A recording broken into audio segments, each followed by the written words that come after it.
pagkakatikism, pagbibisita sa mga tao, interestingly, 81 po yun. Marami pang hindi nabinyagan na elders na Tingians. And I asked them, bakit hindi pa po kayo nabinyagan? Ang sabi nila, paano kami magpabinyag? Hindi namang pang Tingyan yung Kristiyano eh. Para sa Ilocano lang. Sabi nila, Apay, bakit? Nga naman.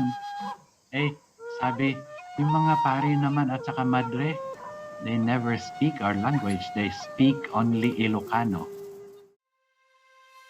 Mabuhay Pilipinas and mabuhay to the rest of the world. Welcome to your companion in looking at the church, the world, and the society from the consecrated point of view.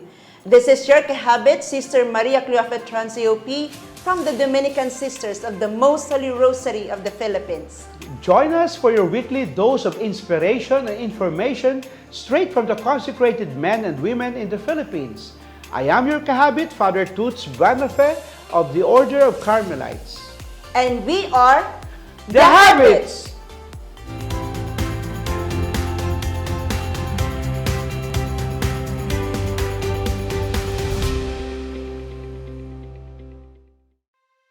Ayan. Hello kapatid. Good to see you. Welcome back, kapatid. Oo. Na-miss ka namin. Ako hindi ko kayo na-miss actually. Hindi Kawawa na-miss naman siyempre. kami. Kawawa naman tayo mga kahabis. Hindi po, siyempre po na-miss ko kayo. At yung sa last po ay hindi po ako nakasama kasi po, alam mo na, meron akong isang project po. Oo nga, kaya na-miss ka namin ng time po na yun. But that time, we are very grateful to Sister Mervy. Oo. At Quebec, ng Sister of St. Anne. Yun ang naging kapartner mo sa ano yung theme natin last week, kapatid? Majogyong from the Tingyan tribe. At ang ating yung guest po natin si Father Oscar Alunday, SBD. Nag-share sila sa mga struggle, sa story ng mga katutubo. Kasi isa siyang katutubo, no, na pare. Of course, very inspiring din ang kanyang vocation story, kapatid. Kasi as katutubo, ano yung mga, my goodness, yung kanyang mga vocation story niya, kung paano siya nagiging from a katutubo and then magiging religious siya, ano yung struggle niya sa community, ano sinasabi ng mga tao sa Missionary kanya. siya, di ba, kapatid? Missionary, oo. At siguro, ano din yun, no? Pagpupugay ng The Habits, ng CMSP sa mga indigenous peoples natin kasi noong August 9 po ay World's Indigenous Peoples Day. So, very fitting yung pag-guesting ni Father Oscar po sa atin. At marami pala tayong mga indigenous po ng mga religious. Oo naman, oo. May mga kakilala ako, Sister Cleofe. And they are wishing and dreaming for a gathering, kapatid. Correct. That's one wish of Father Oscar. Nasabi niya daw, sana po sa CMSP, may time po na mag-gather po sila ng mga indigenous religious. Totoo. Sabi namin, what an exciting.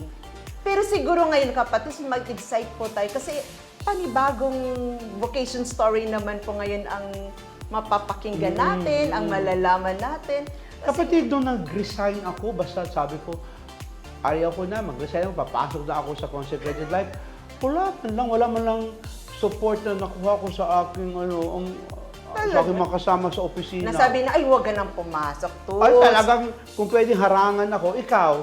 Ay, ako hindi din. Kasi of course, sabi ko sa iyo, full supported ang mga parents ko sa akin, kaya go na ako. May salang, pero okay na yon, basta. Kaya sa episode natin ngayon, napaka-exciting na ating episode ngayon. Dahil ang pamagat ay My Most Meaningful Resignation. Paano kaya naging meaningful ang pag-resign? Pag-resign. Malalaman po natin yan mamaya. Ngayon, mga kahabits, ano kayang bagong kwento ng bukasyon at pananampalataya ang ating maririnig ngayong araw? Nako, title pa lang, nakakaintriga na. Siyempre, dito lang sa The Habits Spoken. Kaya abangan natin, mga kahabits. Sama na sa ating kwentuhan through our social media platforms. Mag-heart and follow na sa aming Facebook and Instagram at Conference Major Superiors PH. Sama na sa aming ministries and advocacies by sending us Facebook stars. All you need to do is click the star icon next to the comment section then you can now buy stars and send them to us. Sana maraming stars tayong mga matatanggap, kapatid. Because for every star we receive, we earn 50 centavos only. And it's available to the AMRSP Facebook page. Ano pang hinihintay mo, kahabits? Let's share the love. Let's send more stars. At alam nyo mga kahabits, thank you ha. Maraming salamat talaga sa ating growing family of subscribers on YouTube. Please continue to watch, share, like, and comment sa ating YouTube videos. Visit our channel, Conference of Major Superiors PH. Also, mapapanood din tayo not only online but also sa TV Maria. Hanapin ang TV Maria channel sa inyong free and cable TV at tumutok every Sunday night at 8:30 p.m. and Thursdays at 6 a.m. and 10 p.m. O ayan, simulan na natin ang kwentuhang may kabuluhan at inspirasyon. Here is Habits Spoken!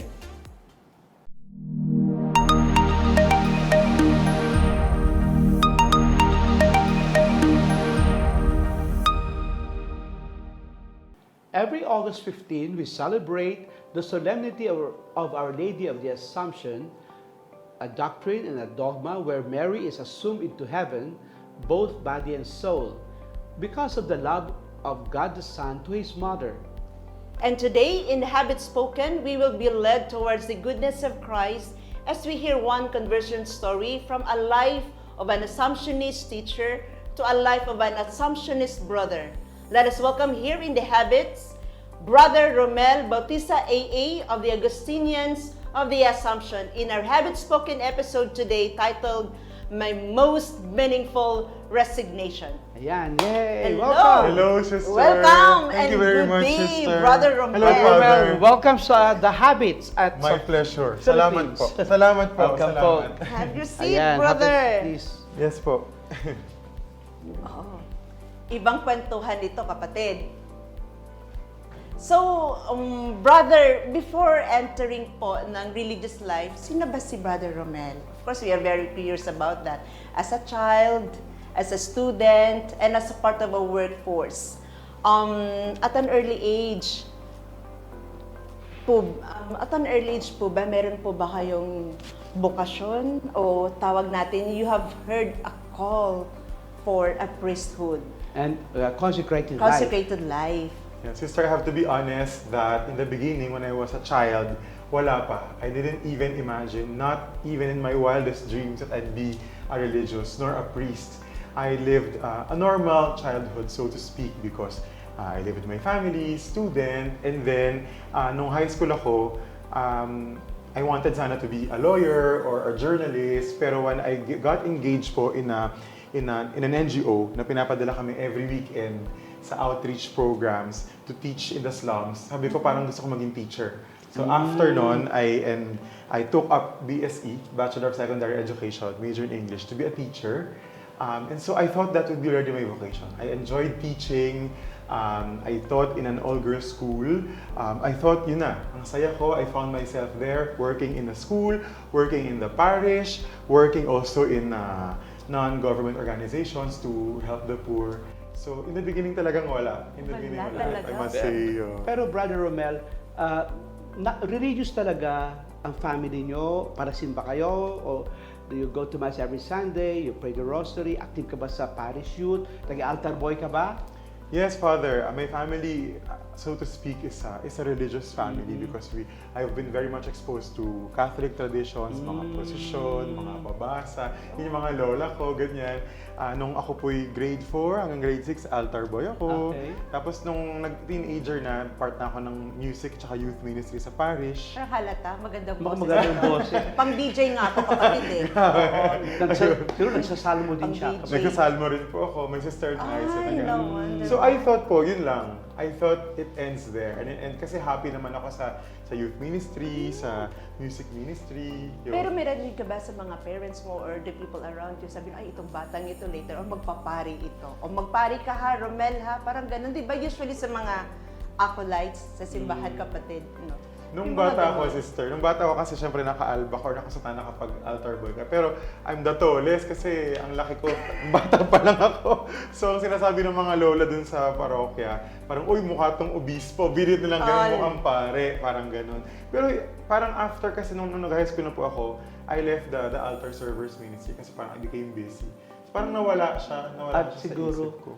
Pero never came to your mind, brother, na magpapari ka talaga. It came na when I was already a Wala teacher. talaga? Wala. Nung growing up, wala po, kapatid, sister. alam mo bakit siya nung umalis na sa altar boy? Bakit? Kasi ang tangkad niya eh. Ang ganda lang naman. Matangkad pa siya sa pare. Pwede Ayan. rin. So, Brother Romel ha, so religious ang family nyo, so maganda yung parang background, no? Yung solid ang foundation. Tapos gusto mo magturo, gusto nag-NGO work ka nga, no? So, pero ano yung pinaka-turning point at bakit ito na, gusto kong maging consecrated person, gusto kong mag-religious.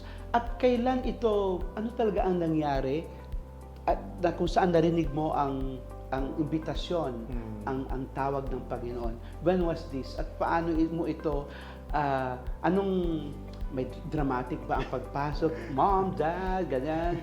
Or may mapumipigil ba?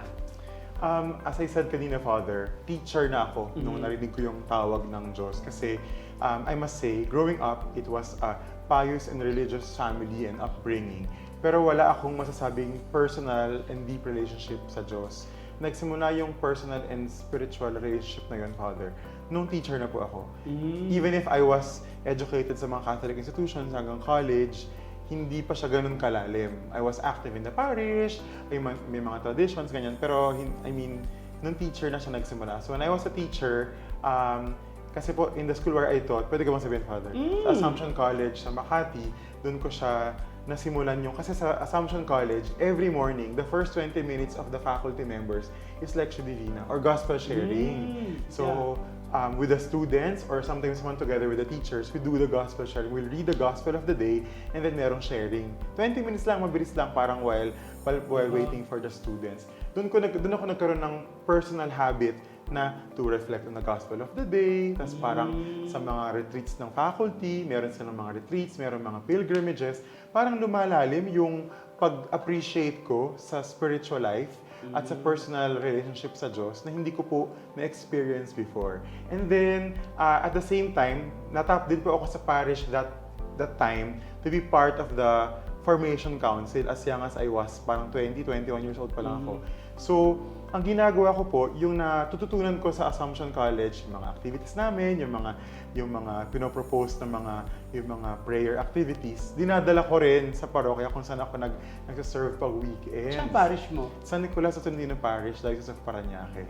Okay. Oo, so ganon. Brother, hindi mo sinabi sa akin nag-elementary, high school, college. Pwede mo sabihin?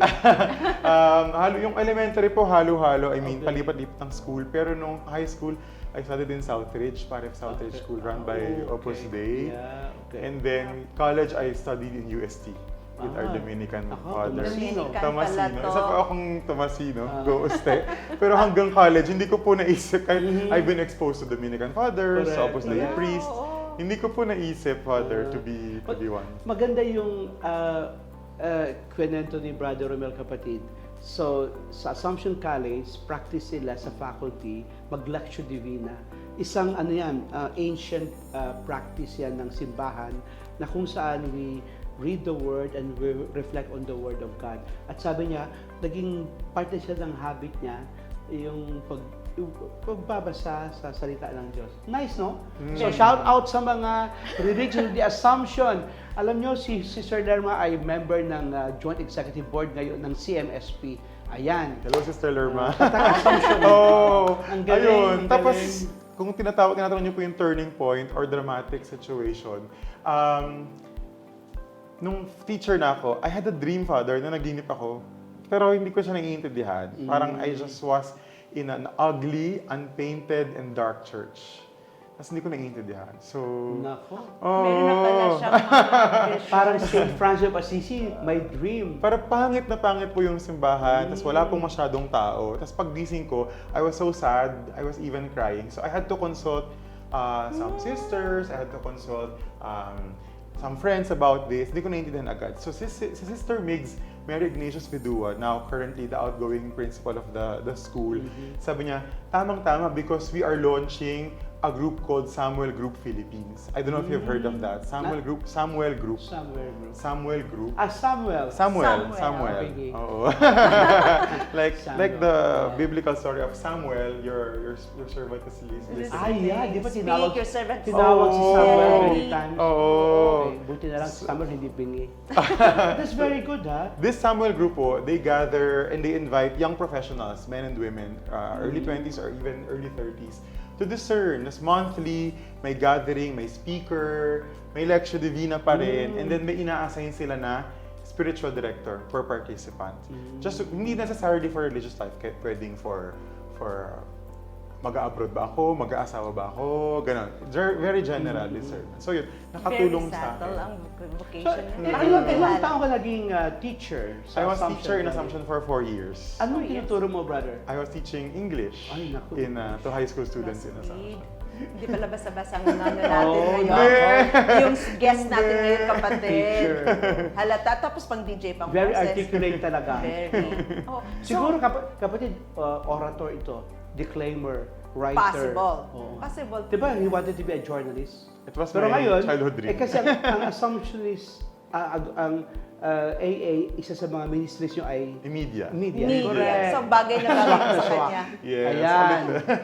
Ako, very curious ako, brother, ha? Kasi, di ba sabi mo, you have been a teacher for 4 years. So, what was the reaction po ng family mo, your friends, and even your colleagues? Of course, your students, when you enter religious life. And then, ano po yung struggles mo in transitioning to a community life? Even though, kasi may community, ano na po siya, meron silang gathering yung sa Samuel. Samuel. So, may Correct. mga glimpse na po siya ng community po doon. So, this time po is talagang life po as Ayan, nung religious. nagpaalam na siya. Oo, yung mga Opo, reactions yung po, reaction. parents mo, okay? Parang ano yung vocation story po ng...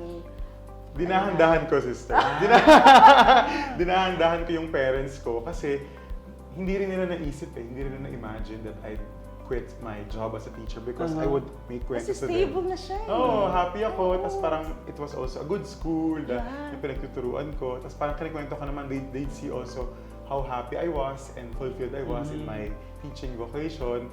Pero nung umaatid ako nung simula ng Samuel Group, hindi ko pa sinasabi yung ano yung ginagawa ko sa Samuel Group. Tapos nung bandang huli na, kasi at the end of the Samuel Group, ang na-assign po sa akin na spiritual director that time is Brother J. Lituanias, who's now Father J. Lituanias, our in charge of the Philippine territory.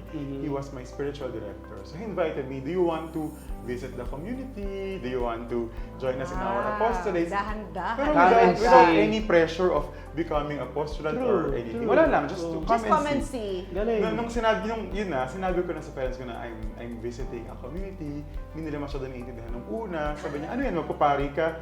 Pwede. Parang ginaganon Were they ko been sila. surprised? They na- were quite surprised. Ilan ba kayo magkapatid? Tatlo po kami magkakapatid. Pangilan ka? Panganay po ako. Oh, Panganay. see. And nung nagsisimula po akong teacher, that was a time also that our family was financially challenged. I was also helping the family during those years.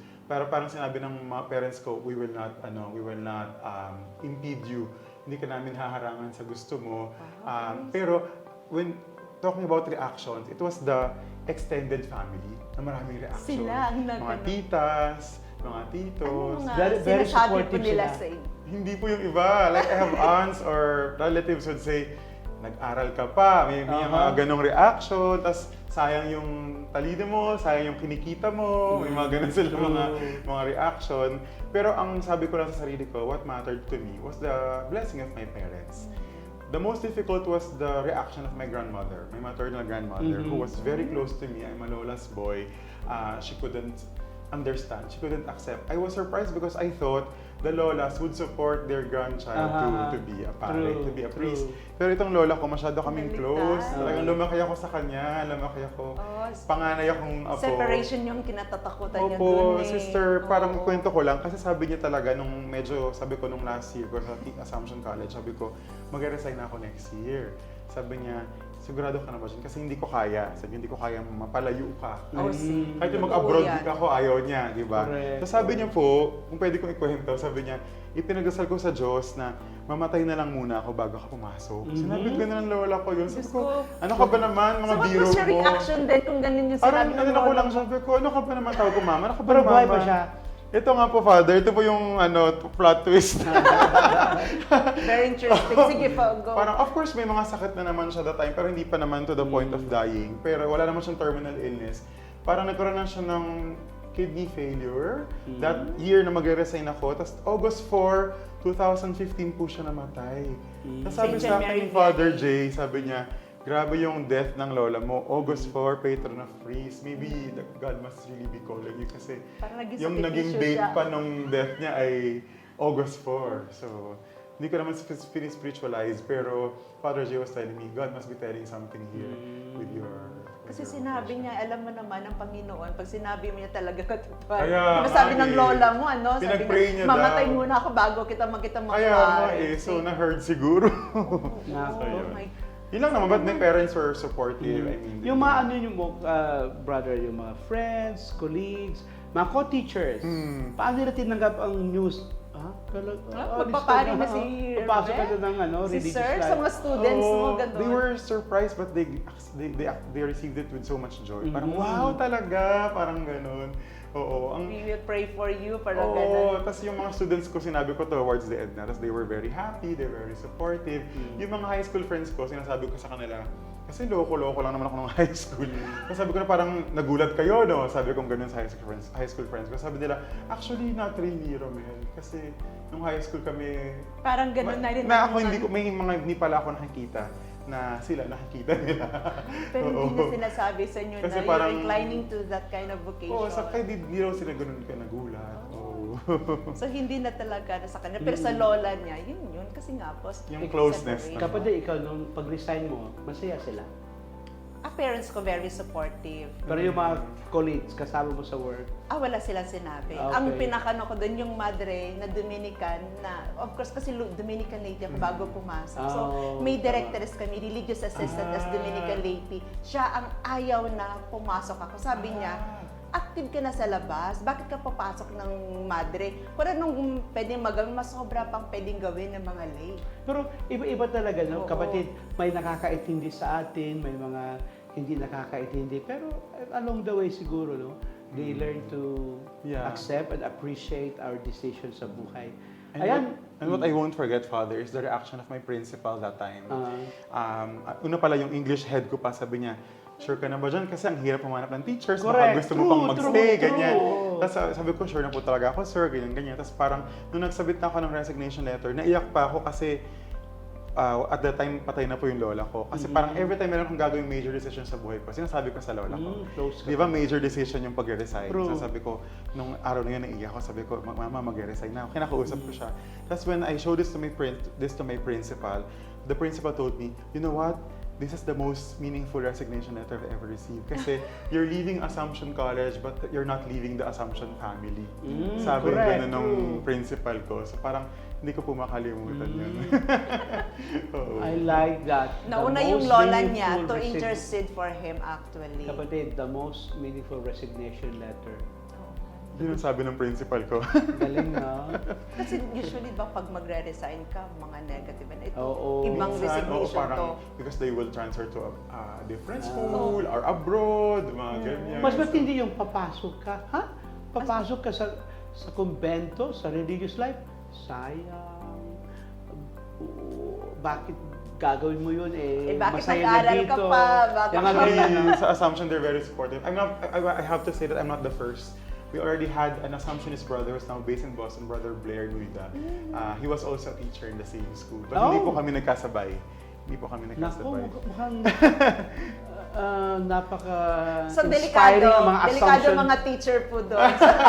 Naka-inspiring Baka ang mga, masundan. that means inspirational ang mga assumptions. Very supportive po ang sisters. Pag nalaman nilang nag-resign ang teacher na to, they'd be, so glad to let go, quote-unquote, this teacher for community life. Oh. Yeah. So, kamusta na ang Ilang taong ka na profess na Assumptionist? I did my first vow as father in June of 2018. So technically, it's my fourth year, or ano ba, fifth year of And then religious you are life. studying now. I'm studying now in Lyon, France. Hindi Leon, Iloilo, kapatid. Hindi. Ordinary for Leon Iloilo. Leon. Leon. Ano yun, brother? Lyon. Leon. Leon. Pero Lyon yung spelling. Guys, Leon, France. So yun. So, Brother Romel, maraming salamat for sharing with us the first part of your vocation story. Napaka-inspiring talaga. And then, mga kahabits, when we come back, we will hear how the Lady of the Assumption guided Brother Romel in his vocation journey. So just stay tuned. Visit first sa ating Facebook and Instagram at Conference Major Superiors PH. Also, please send Facebook stars to help our ministries and advocacies. At mga kahabits, let's reach our goal of 10,000 subscribers. Kaya ayain na ang iba to support our YouTube channel, Conference of Major Superiors PH. Tap the subscribe button and ring the bell button. Also, don't forget to watch, like, comment, and share our videos. Magpapatuloy ang ating kwentuhang may kabuluhan only here with your information and inspiration companion. This is The Habits! Luckily, I'm also part of the English-speaking community. Meron ding parang English Mass sa City. Once a month ako kumakanta doon, nag-animate doon. Ganun. Para naman may connect pa rin ako sa English literature. Correct, oo. Yun. So, yun po. hindi lang siya full-time estudyante, kapatid. Meron din siyang ginagawa para nagtuturo siya. ministry din nila. Oo. Siguro po. May parokya ba kayo doon? Meron pa kami mga parishes. Mga parishes Ayun. and schools. And schools. Opo. Galing, no?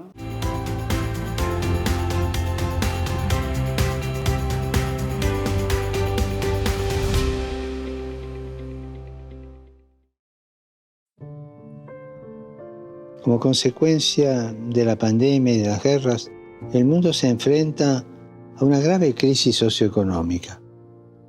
Todavía no nos dimos cuenta.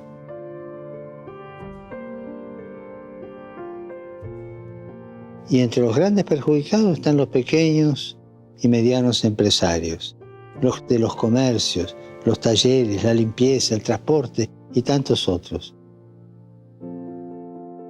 Los que no salen en las listas de los más ricos y poderosos, y a pesar de las dificultades, crean puestos de trabajo, manteniendo su responsabilidad social. Los que invierten en el bien común en lugar de esconder su dinero en paraísos fiscales. Todos ellos dedican una enorme capacidad creativa a cambiar las cosas desde abajo, desde donde siempre sale la mejor creatividad. Y con valor, con esfuerzo, con sacrificio, invierten en la vida generando bienestar, oportunidades y trabajo. Recemos para que los pequeños y medianos empresarios, duramente afectados por la crisis económica y social, encuentren los medios necesarios para continuar su actividad al servicio de las comunidades en las que viven.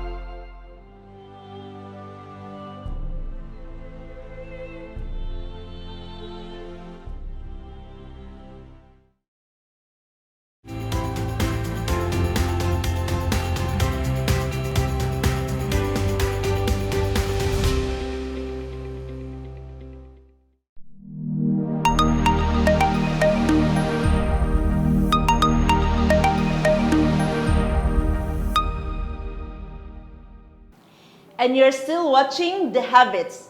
Still with us here in The Habits Spoken is Brother Romel Bautista AA. So, Brother Romel, before the break po, we asked you about the challenges you faced in starting a community with the Assumptionist brothers. Would you please tell us po what was those struggles, and then ano na po ngayon yung struggles mo dahil nandun ka na po sa may community po ng mga Assumptionist brothers? So talking about struggles, I'm sure our viewers are aware na lahat naman po ng choice sa life ay may share of struggles, di ba? Pero meron din tayong share of joys. Pero yung struggle, sister, more of from being in the workforce to being in the religious community nung postulant ako. Kasi syempre may order ang buhay, ang bawat araw, di ba meron ka ng parang obedience, so to speak, sa institution, hindi ko nahawak yung sarili kong oras, wala na akong sariling source of income. So you have to ask. Ang hirap nun for me in the beginning, sister, because I was raised in an independent manner. Parang maaga pa lang, medyo hawak ko na yung buhay ko, so to speak. So nung nagsisimula ako, parang, uy, mahirap pala yung you have to ask permission, you have to ask allowance, Exactly. yung mga ganun. Kasi wala tayong pera, kaya nga. Wala. Wala So yun. parang, oo. Yun yung, sa totoo lang yun yung hindi kayang isipin ng mga tao sa labas, na pag sabihin natin wala tayong pera, kahit pamasahe, kailangan natin humingi. That's true, sister. Oo. Oo.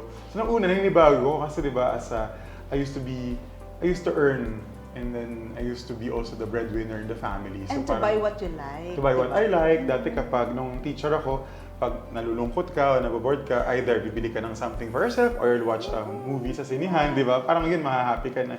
Eh pag nasa religious life ka na, hindi naman ganun kadali yun. Of course, you have to always be with the community, those things. But I must say, of course, hindi dahil nasa TV tayo or ano, talaga namang mas marami yung joys, mas marami yung happy moments, of course, beyond the struggles. Brother Romel, kasi ang Augustinians of the Assumption ay isang international institute, ano? Siyempre, halo-halo ng mga iba't ibang nationalities sa formation. Hindi ka ba nahirapan sa iba't ibang kultura? Nung simula, Father, a little. Kasi parang hindi naman ako nasanay na may, alam mo yun, ibang mga nationalities sa community. Pero hindi naman siya talaga naging main struggle for me, personally. Ang naging, siguro, struggle nung nasa ibang bansa na po ako. Yun na yun.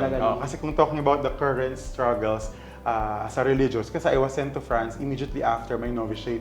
I did my novitiate pa sa Philippines. Saan ka nag-profess dito? Dito po, sa Philippines. Naku, ang lengguwahe, sister. Kultura pa. Ang hirap. Yan, yung Aral ng language. Ang climate, iba yung climate po Pati doon sa pagkain. Metrobank. Pati pagkain. Ang lamig doon, Diba? ang init, iba-iba talaga. Pero ngayon, adjusted na po kayo doon. Adjusted brother. na naman na po, sister. Gaano Adjusted. katagal at naka-adjust ka sa may bagong kultura, bagong climate, and everything I sa may think France? ongoing naman yung adjustment. Pero yung sinasabi kong naka-adjust na ako, siguro it took me months. It took Months me lang. Sabi nga nila mabilis daw yun, yung So, adjustment na yun. ganun Oo. ka-flexible ang personality at saka yung Pero kapatid, yung mag-aral ka ng bagong lingwahe, ako hindi ko na kaya yun. Italian. French po, sister. French. So difficult. Yun yung English, struggle ko. no yung problem. talking about struggles sa France and yung learning a new language. Not only that, kasi the religious life, the community life is technically in French. Our meetings, our prayers, our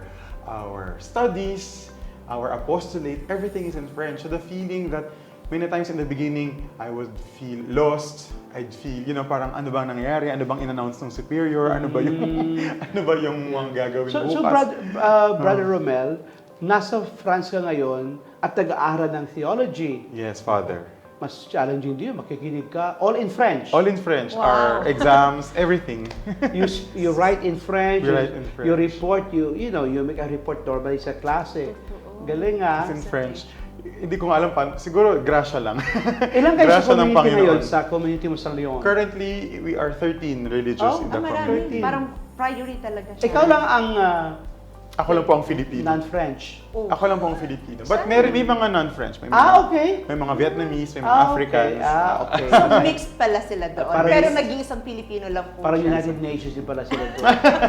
Opo, kulang na lang may flags. Masaya pala Yes, din. opo. So very challenging talaga na mag-mix ka with the different races and the different languages. Pero nagkakaintindihan kayo mag-French. With one kasi, English. dapat French lang, sister, yung Wala common talagang language. English. Wala po. Because some of our old priests don't speak English. They don't correct. speak Oo, it. so, Very yun yun. strict talaga sila. Pag tinatanong nga sila, paano yun? Paano ko nasusurvive?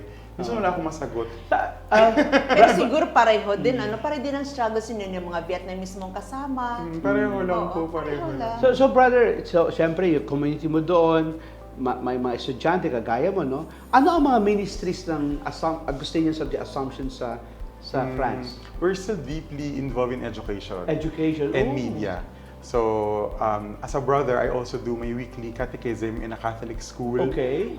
Doon po sa city kung saan ako nakastay, in French. In French. And then, aside from that, we of course write articles once in a while and do Okay. videos also like this in our ministry. But basically, education po. Galing, no? Oh, tas luckily, I'm also part of the English-speaking community. Meron ding parang English Mass sa city. Once a month ako kumakanta doon, nag-animate doon. Ganun. Para naman may connect pa rin ako sa English liturgy. Correct, oo. Yun. So, So, yun po. hindi lang siya full-time estudyante, kapatid. Meron din siyang ginagawa para nagtuturo siya. ministry din nila. Oo. Turo po. May parokya ba kayo doon? Meron po kami mga parishes. Mga parishes and And schools. Opo. Galing, no? So, wholesome ang immersion Oo. talaga niya. Yes. Siguro So, i-organize mo doon, kapatid, yung mga Filipino migrants. Chaplaincy. Choir ninyo in French, nagtuturo ka rin. We sing in French, we animate in French. Oh. So, You know, kapatid, ikaw ay isang Filipino-Asian, tapos na-immerse ngayon sa European context.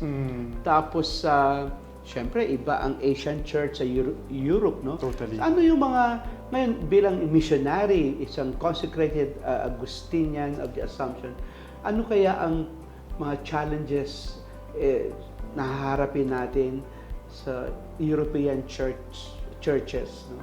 Bilang isang, kasi missionary tayo, who knows, no? Baka ma-assign ka in Europe, o balik sa Asia, o baka sa USA, Latin America, Pwede Australia, po, nadala. oo. Ano kaya yon? Oo nga. Gusto kong banggitin yung sinabi ng spiritual director ko, who is a Belgian priest po. Sabi niya, alam mo, bumaliktad ng mundo sa simbahan. Kasi before, ang mga taga-Europe ang pumupunta sa Asia at sa Africa to evangelize. Ngayon, it's the other way around. It's now the Africans and the Asians coming to Europe to strengthen or to fortify what is happening in the church in Europe. Kasi I'm sure our brothers and sisters in Europe will agree that there's a struggle. There's a struggle because you'll find their big churches, big basilicas, cathedrals with few people going to Mass. Yes. Opo. Hindi, nasanay tayo dito pag Sunday. Oo, Ang mga sisig. parokya, ilan po ang misa? Minimum na yung 4, 5. Overflowing. Sa mga city centers, tag 8 or 10 ang mga Diba? masses. Oo. Doon po, marami na yung 2 on a Sunday. May Talaga. anticipated mass pa yan. Oo. Anticipated true, Mass. true. Ayan. Ganun tayo ka Yun sa yung, may... as an Asian brother, I think, gusto kong balikan yung yung simple dream ko nung nagsisimula ako na madilim, unpainted, walang tao. Sabi ko, baka dito talaga ako ina-assign kasi sabi ulit ng spiritual director ko, sabi niya, maybe God is calling you to, because you're he said, you're a vibrant and colorful person. So sabi niya, maybe people like you are called to add colors to the church in Europe that's struggling. Some of our French priests po, they are a parish priest of 3-4 parishes. Wow. Kasi kulang, Father, kulang. Kulang ng pare. Kulang ng pare. Kulang din ng mga nagsisimba. I mean, and then sa Faculty of Theology, siguro half or more than half of us are foreigners, not French. Okay. I think, I don't have the diagnostics, pero ang dami po naming foreigners na nag-aaral ng theology doon. Tayo naman, ang ating consecration ay para sa simbahan. So, universal church naman yun, di ba? That's true. Pangkalahatan. Now, Brother Romel, yung bang, siyempre, ang daming mga religious congregations, institutes, tapos, Agustinian talaga ang napili mo na may assumption pa. So, paano naging inspirasyon? Ano ang papel ni Mary, the Lady of the Assumption, sa buhay mo, sa story mo? Siyempre, may pitik, may patak ang Lady of the Assumption sa'yo. That's Paano true. naging light sa gabay mo? Growing up din, nung bata pa lang ako, Father, talagang meron nila akong devotion sa Blessed Virgin Mary. Pero mas napalalim lang yun, nung nag-teacher na po ako sa Assumption. Because when I was young, I thought ang devotion to the Blessed Virgin Mary, it ends there. We offer flowers, we pray the rosary, do processions. Pero nung nag-teacher na po ako, doon ko natutunan na in the life of Mary, all was adoration. All was for Jesus Christ. All for Jesus, sabi namin lagi sa Assumption. So, hindi nag-end sa Kanya. She leads us to her Son, Jesus Christ. So, ganun. Laging ganun yung pinangahawakan kong, I think, highlight of my vocation, that Mary led me to Jesus. And during those times, pag may struggle, pag na-homesick ka, or kapag meron ka mga difficulties here and there, I'm reminded of that, of the life of Mary, na lagi lang siyang nakatuon kay Jesus, di ba? So sabi ko ganun, kapag nahihirapan ka na, pag meron ka ng mga tanong, titingin ka lang kay Maria at hindi mag-end yung pagtingin na yon. Titingin lang din siya, i-lead niya lang din ako sa anak niyang si Jesus. Alam mo talaga, brother, yung mga devotions sa Blessed Virgin Mary, lalo yung mga brothers, talaga makapersuade, hindi basta-basta magiging pari. Hindi lang siyang ordinaryong pari. Kasi, as we know, nun yung mga saints po, na mga may deep devotion to the Blessed Virgin Mary, we've been tasked for, we did not know, yung sa dreams mo kasi, yun ang parang meron na siyang a message for you then, and then it comes na meron ka ring devotion to the Blessed Virgin Mary. Sino Mary ang may devotion ka? Hello, Rosary po Ang kami. Luther Rosary. Gaya po ninyo sa Carmelite. Ikaw, brother, Tingnan sino mo ito ka? si Brother Our Lady of the Assumption. Lady Mount Carmel. Mount Carmel. Magkaklase sila? Siyempre, isa lang. Magkapatid. Of course, si Hindi. Mama Mary lang yan. Oo. Iba-ibang title. Baka mamelito po yung mga Yeah, joke lang, mga habits sa joke lang. Maraming titles ng Blessed Virgin Mary, pero Correct. isa lang po. Opo. Assumption po siya, Dominican po, Rosary, and then Father to sa Carmelite, no? Opo. Lady of Okay. Carmel, pero isang Blessed Virgin Mary. Iba-ibang lang po yun. titles. Oo, ibang-ibang Correct. titles lang po siya. Oh, so, brother, no, indeed, your story of faith and life is so inspiring, no? Especially sa mga yapis or young professionals who are still seeking their life's purpose. So, brother, would you mind if you ask you to give us your parting message? Oh, alam ko marami po nakikinig po sa atin, lalo na po dun sa mga kapatid po natin, sa mga kahabits natin, or maybe they are doubting if they are really called for a religious life, or siguro, brother, would you please Sige, say your sister. message to them, Oo. no? Kasi if you're saying or asking me to give messages to people who are already working, Oo. I'll tell them it's never too late.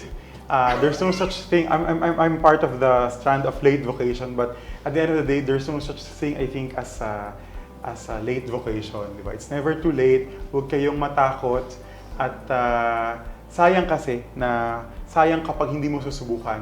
Sayang kapag hindi mo susubukang makinig at sumunod doon sa plano ng Diyos sa'yo, kasi doon ka talaga magiging masaya at fulfilled kapag sinunod mo yung plano ng Diyos sa buhay mo. So, it's never too late and don't be afraid. So, kailangan talaga, no? Talaga nila subukan kasi sometimes they're afraid eh. Oo nga, Eh, sister. yun yung mga youngs natin, sabihin, oh, sige na, mag-search in ka muna. Tako sila mag-search in, baka na matuluyan na daw na Or, maunahan kapatid ba ibang, what if? Hindi ko kaya. Oo. What if? Hindi ako tutuloy. Yung mga what if, Feeling what ko if. nila- Kasi sabihin nila, tutulang parents ko, ayaw ng parents ko Oo. yan. Yun yung palaging nagiging sa... Pero imagine kapatid, he is the eldest among the 3 siblings. Pero talaga siya. At feeling ko nag-try nung iba, sister, father, feeling nila, malungkot daw, boring daw. Oo. Sabi ko, nako, Hindi. alam nyo lang, napakasaya. Alam mo nilang masaya. Napakasaya ng religious life. Yun ang hindi nila nakita eh. Oo. Kasi Oo, sabi yun. na, ano ba yan? Humihingi kayo ng pera, kahit pamasahin nyo, wala. Kahit pang snacks, wala. Parang gano'n. Kaya, Yun lang ang hindi nakita. na maintindihan. Ang saya-saya nila dati sa outside world, papasok, pare-pareho ang damit. Pare-pareho ang kinakain. Yun ang gusto ninyo. Tapos, maglalakad sa misyon, maulanan, mainitan. Dahil nga, iba ang feeling, di ba? Yun po, iba. Iba ang feeling. Iba ang sense of satisfaction natin sa meaningful life. Kaya talaga ang sinasabi lang natin, para hindi na tayo mapagod mag-explain, just come and see. Oo. Correct. Yes, come and see. Come and see. Ako, I was 24 when I joined the Carmelites. Ikaw? Ako, 18 years. Nag-18 years pa ako kahapon, mga brother, actually. Ilang taon ka kapatid? Ilan taon po Nang po nun? Pumasok? I was 27 when 27, I ako 24, I ikaw. was also 24 when he became Oh, postulant. sorry. 24. Mas elder ako sa Pareho tayo, Pareho brother. Nung Pero, postulant po. Ang itsura bang ito? Malungkot ba? Oo. Hindi po kasi madadaya. ganito, sino mag-aalaga sa inyo pag matanda na kayo? Community! That's true. That's Community. true. Community. Yung nakakalungkot, di ba, mas nakakalungkot yung sinasabi ko sa mga tao. Mas nakakalungkot na may asawa ka, may anak ka, But later on, mag-iisa ka na lang. Kasi yung mga anak mo, may sariling buhay na rin na sa ibang bansa. Tapos iba nag-aalaga sa'yo. Sa ating mga religious, may nag-aalaga sa atin.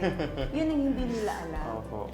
Alam mo kapatid, iba-ibang vocation story, iba-iba ang kwento natin, no?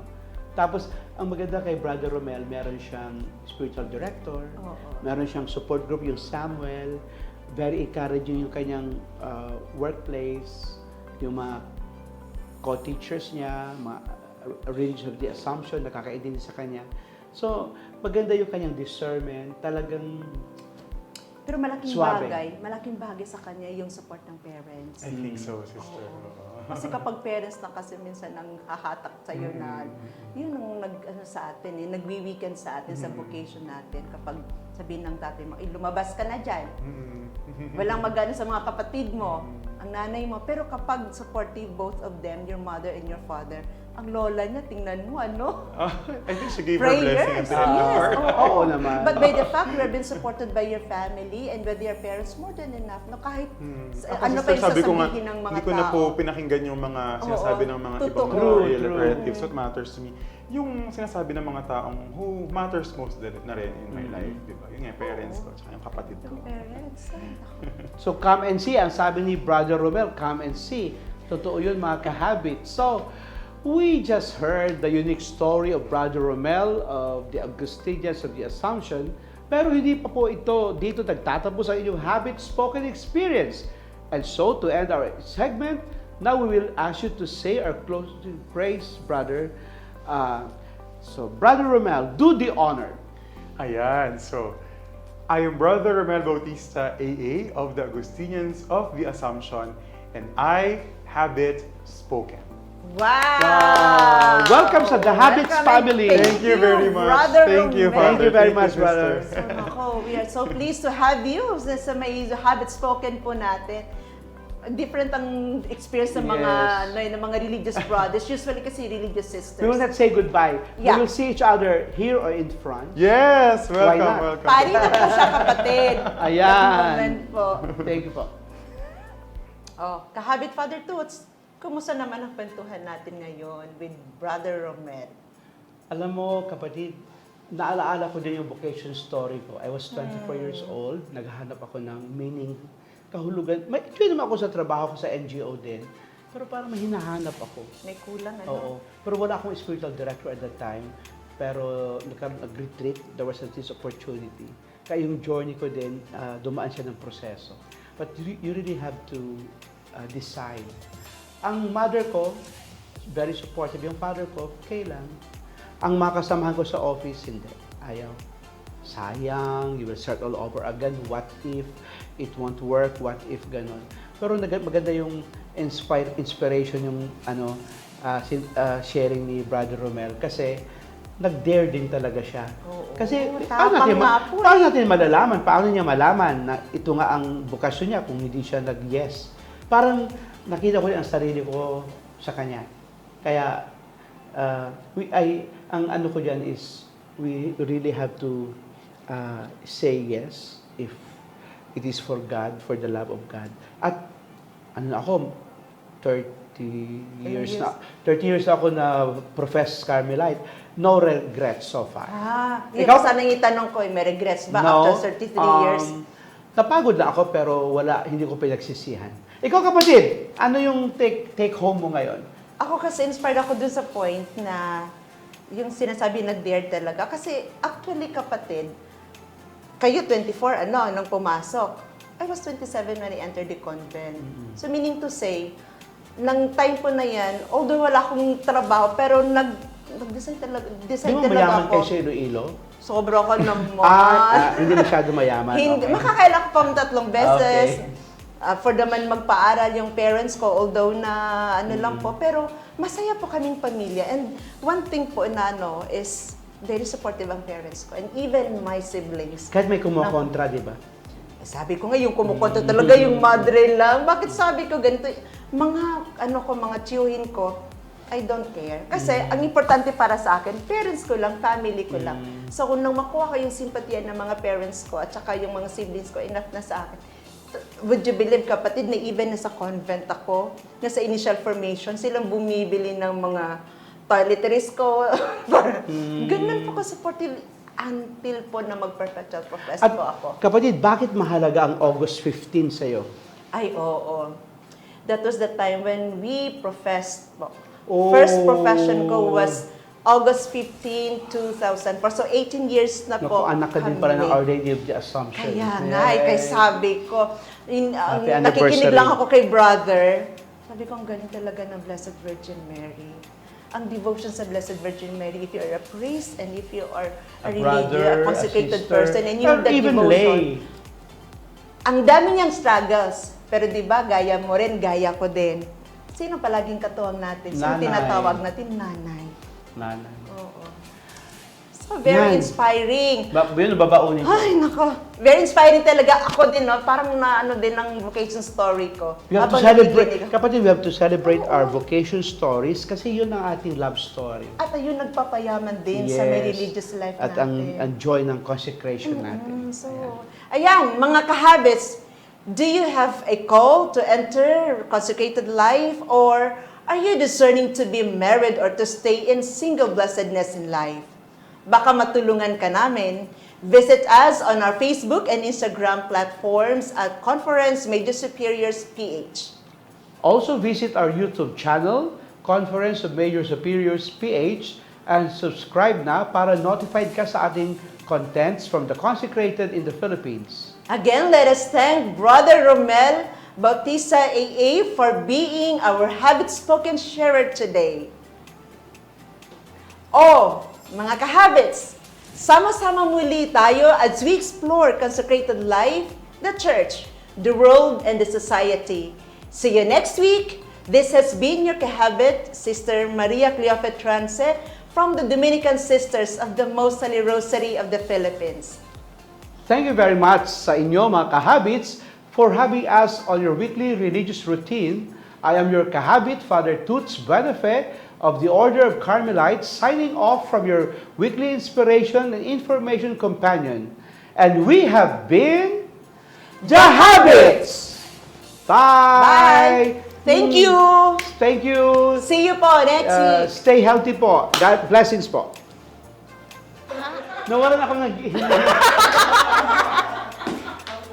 Sabi ko, parang matatawa talaga. Hindi kinat eh. Okay na yon. Okay na yun? Para ano, para candid. Ay, wala kang hindi.